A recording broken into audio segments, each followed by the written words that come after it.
कैलासवासी नानूबाई उर्फ छबाबाई संतू आल्हाट यांच्या प्रथम पुण्यस्मरण दिनानिमित्त विविध धार्मिक कार्यक्रमांचे आयोजन करण्यात आले होते। या निमित्ताने आयोजित भव्य भजन स्पर्धा आणि प्रवचन कीर्तनाने संपूर्ण परिसर भक्तिमय झाला होता। कार्यक्रमाची सुरुवात सकाळी 9 वाजता मान्यवरांच्या हस्ते कैलासवासी नानूबाई आल्हाट यांच्या प्रतिमेच्या पूजनाने झाली। त्यानंतर ह.भ.प. सचिन महाराज गायकवाड यांचे प्रवचन झाले। आपल्या सुश्राव्य प्रवचनातून त्यांनी मानवी जीवनातील भक्तीचे महत्त्व विशद करत उपस्थितांची मने जिंकली। पुण्यस्मरण दिनाचे औचित्य साधून सकाळी 10 वाजता भजन स्पर्धेचा शुभारंभ झाला। या स्पर्धेचे उद्घाटन गावच्या सरपंच सौ सुजाताताई सचिन चासकर आणि हुतात्मा बाबू गेनू युवा प्रतिष्ठान महाराष्ट्र राज्याचे अध्यक्ष माननीय बाबाजीदादा चासकर म्हणजेच आपला माणूस यांच्या हस्ते करण्यात आले। या भजन स्पर्धेसाठी आकर्षक रोख बक्षिसे ठेवण्यात आली होती। यामध्ये प्रथम क्रमांक 25,000, द्वितीय क्रमांक 20,000 तर तृतीय क्रमांकासाठी 15,000 रुपये अशा स्वरूपात विजेत्या मंडळांना गौरवण्यात आले। स्पर्धेत विविध भजनी मंडळांनी सहभाग नोंदवून आपली कला सादर केली। ही स्पर्धा पाहण्यासाठी आणि श्रवण करण्यासाठी ग्रामस्थांनी मोठी गर्दी केली होती। या स्पर्धेसाठी परीक्षक ह.भ.प. ओम महाराज कामरा, ह.भ.प. नंदकुमार महाराज तांबे हे होते। अत्यंत नियोजित आणि उत्साही वातावरणात हा प्रथम पुण्यस्मरण सोहळा संपन्न झाला। नानूबाई संतू आल्हाट या आईंच्या प्रथम पुण्यस्मरणानिमित्त आपण सर्वजण या ठिकाणी उपस्थित आहोत।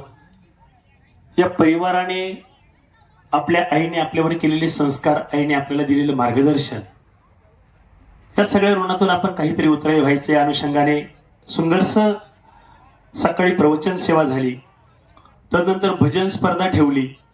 खऱ्या अर्थाने ही संकल्पना ज्यांची आहे ते आईंचे ज्येष्ठ सुपुत्र राजूमामा आल्हाट। ते तमाशा कलावंत आहेत, परंतु त्यांचं भजनाकडे आकर्षण झालं म्हणून मी सर्वप्रथम त्यांचं कौतुक करतो।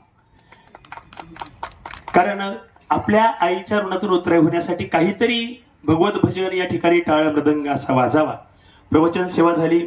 वारकरी संप्रदायातील ज्येष्ठ मान्यवर या ठिकाणी आदरणीय नंदराज तांबे यांचं या ठिकाणी उपस्थिती आहे। ते परीक्षक म्हणून काम पाहतात की ज्यांनी एक काळ तमाशा कलावंत म्हणून आपलं आयुष्य खर्ची घातलं। जेव्हा त्यांना संप्रदायामध्ये काय आहे हे कळलं आणि मी अण्णांशी बोलत होतो की अण्णा, मी तुमचा लेखही वाचला। तमसगीर जेव्हा वारकरी होतो तेव्हाचा अर्ध्या पानाचा पेपरचा लेख आजही माझ्याकडे कात्रण आहे। मला फार कौतुक वाटतं की अण्णा या ठिकाणी परीक्षक आहेत, आदरणीय नेटके सर आहेत, या कार्यामध्ये उपस्थित अनेक भजनी मंडळ आहेत। सुंदरसं भजन या व्यासपीठावर चाललं। या ताईचं नाव मला परिचित नाही, पण फार गोड गळ्याची गायक आहे आणि अण्णांशी मी बोललो, तिला मार्गदर्शन आणखी जर राहिली तर हिचं व्यासपीठ अतिशय विशेष उंचीवर असेल। आणि त्या ठिकाणी या परिवाराला आणखी मार्गदर्शन करणारे परिवाराचेच घटक आल्हाट सर यांना धन्यवाद देतो। राजूमामा असतील, बाळूमामा असतील, हे सर्व नातू पंतू या सुना या सर्वांनी हा सुंदरसा सोहळा केला आणि आम्हाला भरभरून आलं। खऱ्या अर्थाने नानूबाई म्हणजे छबाबाई या आमच्या वडिलांच्या आत्या होत्या, मी त्यांचा नातू आहे आणि मला खूप मनस्वी आनंद होत आहे की या परिवाराला ही संकल्पना फार सुंदर सुचली की दिवसभर इथे भजन पूजन चालणार आहे अखंड। आजचा दिवसभर नानूआईसाठी मी तर म्हणतो स्वर्गाचे दार तेव्हाच खुले झाले ज्या दिवशी यांच्या मनात ते आलं। मी माझ्या वैयक्तिक कुटुंबियांच्या वतीने, तमाम वारकरी संप्रदायाच्या वतीने कैलासवासी नानूबाई अर्थात छबाबाई संतू आल्हाट या आईंना भावपूर्ण श्रद्धांजली अर्पण करतो। थांबतो। रामकृष्ण हरी। रामकृष्ण हरी। कुळी कन्या पुत्र होती जे सात्विक, तयाचा हरिक वाटे देवा। गीता भागवत करीती श्रवण, अखंड चिंतन विठोबाची। तुका म्हणे मज घडो त्यांची सेवा, परी माझ्या दैवा पार नाही।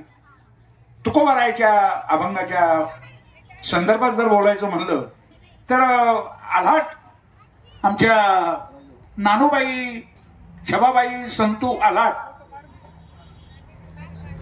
आणि त्यांचं स्वर्गगमन आणि त्या निमित्ताने त्यांच्या पुत्रपरिवाराने हा जो काही कार्यक्रम आयोजित केला, नेत्रदीपक कार्यक्रम आहे आणि भजन स्पर्धा।